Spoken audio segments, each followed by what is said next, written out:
Here we are at the Compost Learning Collaborative site.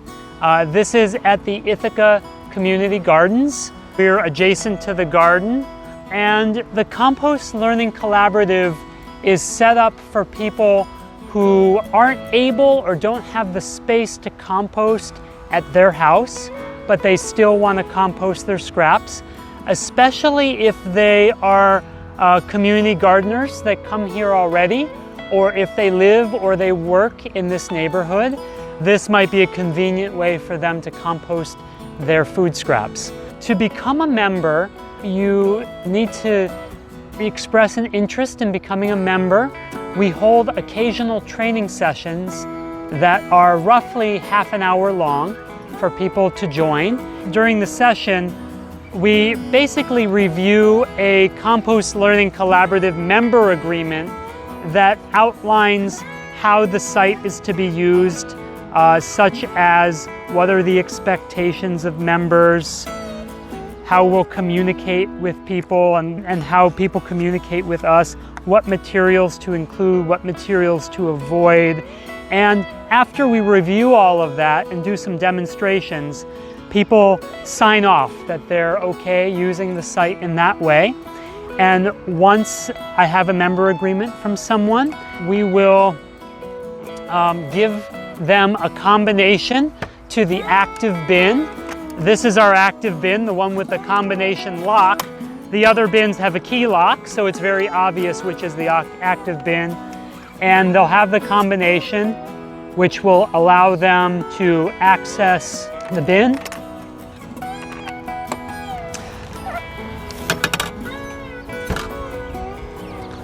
And they'll be able to compost right here. Here in 2019, we have 3 sites, one at the Ithaca Community Gardens, one at the Freeville Community Garden, and one at the Groton Community Garden. We hope to expand in the future. To learn more, you can visit us online at ccetompkins.org/CLC. And CLC stands for Compost Learning Collaborative. Our members of the Compost Learning Collaborative site are welcome to bring their food scraps to the site 24 hours a day, 7 days a week. We have some posted instructions for how to use the site, and we train them how to do it during the training session as well. But the first step is to weigh their bucket of food scraps. We collect weights for our information for the purposes of the grant and just to see how much we're composting. So my bucket here weighs 3 pounds, and I'm gonna weigh the bucket again at the end before I log and subtract the weight of the bucket so I know how much food scraps I actually put in there. Again, no food is showing at the site. We did some weeding the other day, and so there's some grass clippings, there's some weeds in here. I don't have a lot of food scraps today, just about half a bucket full. So all I'm gonna do is pick a side, make a little hole, take my food scraps, make sure there's no contaminants like rubber bands or twist ties or anything like that. I'm gonna dump my food scraps in my hole. And like with lasagna layering, we always want it to be a thin layer of scraps. So I'll just take a stray stick and spread it out so it's a thin layer of food scraps inside the hole. Because I put food scraps in there, I'm actually going to cover it with some dry brown materials like some straw. Straw provides the carbon and also makes sure that oxygen can get in there. And then I'll cover that all with the weeds again. Now, so next to the bin, we always have garbage cans full of dry brown material to layer with the food scraps. And I also keep a couple of buckets back here.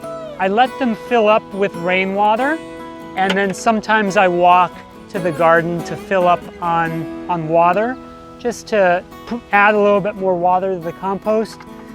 And what I'll do now is just rinse out my bucket with the water. Add that right into the compost. And we have these lids which are pretty good at keeping critters out, but don't quite let in enough rain. And so another reason I keep the buckets of water over here is to add water to the compost. Because in addition to air, carbon, and nitrogen, the compost bin does need water for all the decomposers that are alive and doing all the work in there. So I'll add the water.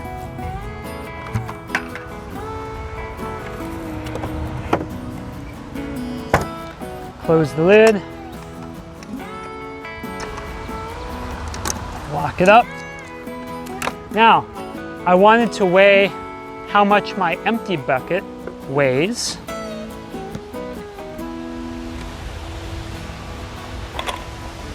Oh, negligible. Negligible on the scale. So I guess it was 3 pounds of food scraps. So I come over here to the log sheet. I write today's date, 7/11. Adam, M, 3 pounds.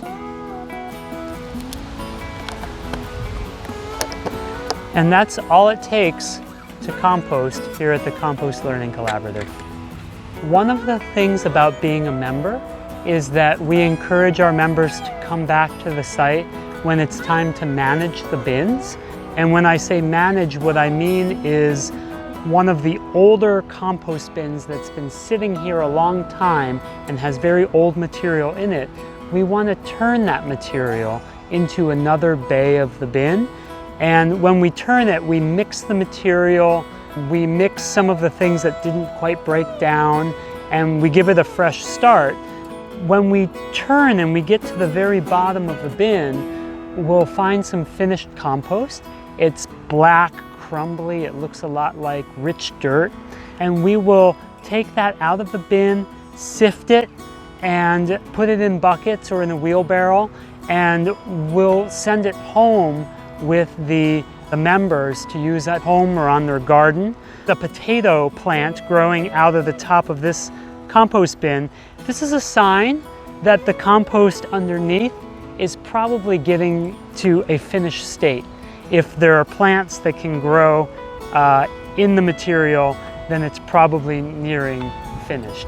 So we're gonna turn the contents of this bin soon, and then harvest some of the compost, and then we'll make more space, and this will become the next active bin where the members will bring their food scraps and layer with weeds and straw. Compost typically takes about a year from inputs to finished compost, especially if you turn it once in that year, once or twice, you'll have finished compost the following year.